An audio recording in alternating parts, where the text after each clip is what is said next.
accept. They seek and accept worship. They have intelligence. They know their time is short. They recognize who the saved are. They testify to the divinity of Jesus Christ. They believe that there is one God, and they are aware of their destiny, and they influence man to lie. And those all have scriptural references, many places. So, okay, let's talk a little bit about Reiki. Now, one of the things I was noticing last night is that the attunement process seems to be, at least the initial attunement process seems to be, for most people that may have not had any other entrance to the occult in any other time, it seems to be a systematic way to possibly get people to accept demonic influence, if not even possession. It seems from watching the videos and reading a little bit about it that the most important part of the attunement process was actually the beginning part where they were telling people to call upon your angels and to be open to whatever happens. And that whole process of being open and calling upon these spirit guides and everything was the main thing, that the demons needed the free will to enter and to influence. But all the rest of it seemed to be kind of a song and dance to make the person think it was really, really special. What's your view of the attunement process? Where is it happening? Well, the attunement process, I do believe, is they're putting demons in you. I think it is possession. I think that it's very dangerous. Opening yourself up to these beings is nothing good, and they'll make it look like it's good. You know, there'll be a lot of people out there going, well, I haven't had any bad experiences. Well, I didn't either until I was born again. I never had any bad experiences. And I talked to Lynn Marzulli, and he said, you're going to find out that they're not good. He's been where I've been. And, he was into like Buddhism and Hinduism and type stuff like that, and, left his body and all that. So, all these things that I did. And, he knew. He knew, and he told me, and I found out. And the mask was ripped off. But people don't understand. They can't understand how they have this idea that everything that's bad, well, it couldn't be doing any good. And they couldn't act like they're good. There's just, Howard Pittman, he died, and he was a lukewarm Christian. He was a preacher, and he was taken up to the third heaven. And he actually said that this very sweet voice, unlike anything that human ears have ever heard, told him to stop breathing and all the pain would go away.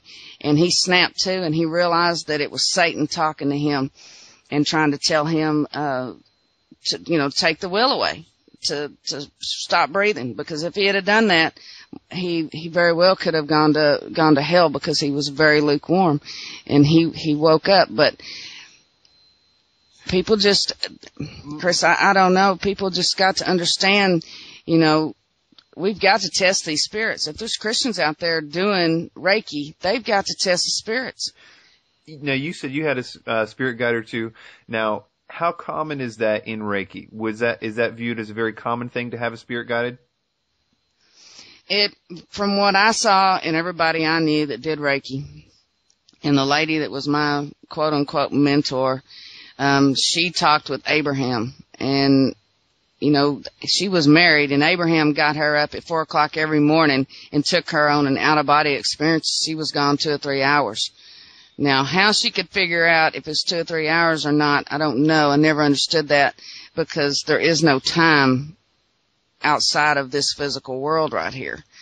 But she seemed to think, I guess in physical time, she was gone 2 or 3 hours. But everybody seems to have these spirit guides that relay information about the person.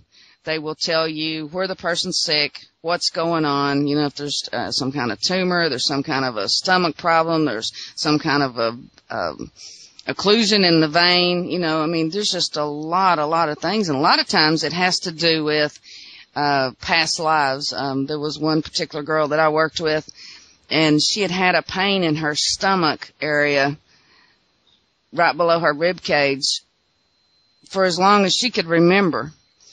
And I just put my hand on it and just kind of pulled all this energy out, and the pain went away. And the information came through to me that she was some kind of a warrior thousands of years ago, and some kind of a sword had been stuck in her. And this was an energy imprint into her astral body. And this was what her problem was. So it just opens us up more and more and more to these ideas and to these. It's just getting further and further away from God and the scriptures and the Bible. You know, these beings are not talking about, you know, the Bible or anything like that. Well, that's the one thing about it, is it seems to be a pretty big elaborate thing to get people to be proven to themselves that not only are they special, but also sort of, as you were kind of saying, sort of deeper into the idea, the paradigm, therefore sort of being kind of locked into it. When somebody tries to approach them and say, no, that's demons, they'll be absolutely adamant that it's not, because after all, they've been proven that it works. So many times in the occult, the resistance to anything being wrong with it is the fact that they've seen results. And so I think that in some cases, I think we may have talked about this before, where it almost seemed like the demons were causing the illness in the first place, and that their quote unquote cure was essentially, you know, leaving the situation to give the effect of a healing.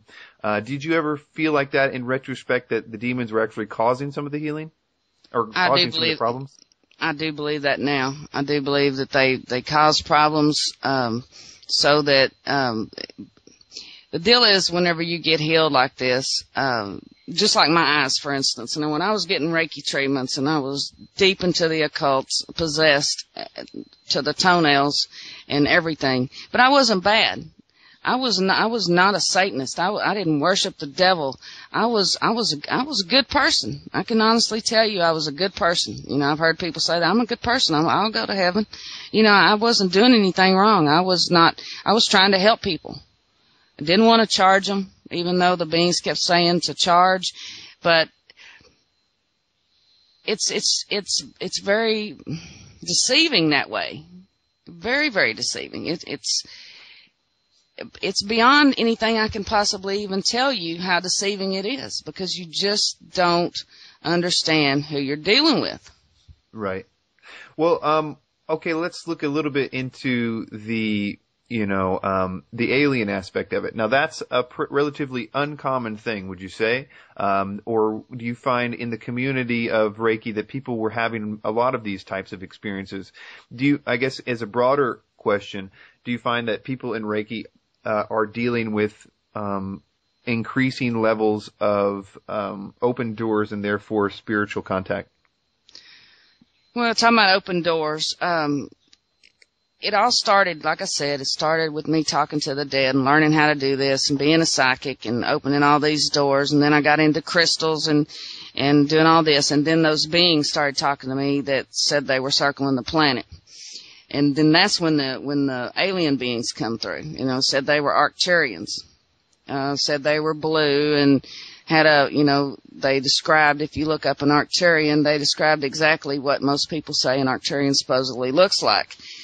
I'm talking about my experience and my mentor. As far as other people having experiences with aliens, I'm sure they're creeping in at some point. They would have to be, unless somebody is like really, say they're into shamanism, the Native American type thing. I believe it would be Indians, with headdresses and everything else maybe coming to them. I don't know. They kind of fit your perspective of what you want to see. Right. If I would have wanted to see little gray aliens, I probably would have seen it. I think they would have fulfilled that desire for me to see. I wanted to deal with more angel type things. And why, I don't know, but it started out as Arcturians, and then they went to, we're actually God's angels. You know, we're actually God's angels, even though we come from planet Arcturus. And by the way, you're also an alien soul. You know, they make up their own ideas. They talk about, a lot of the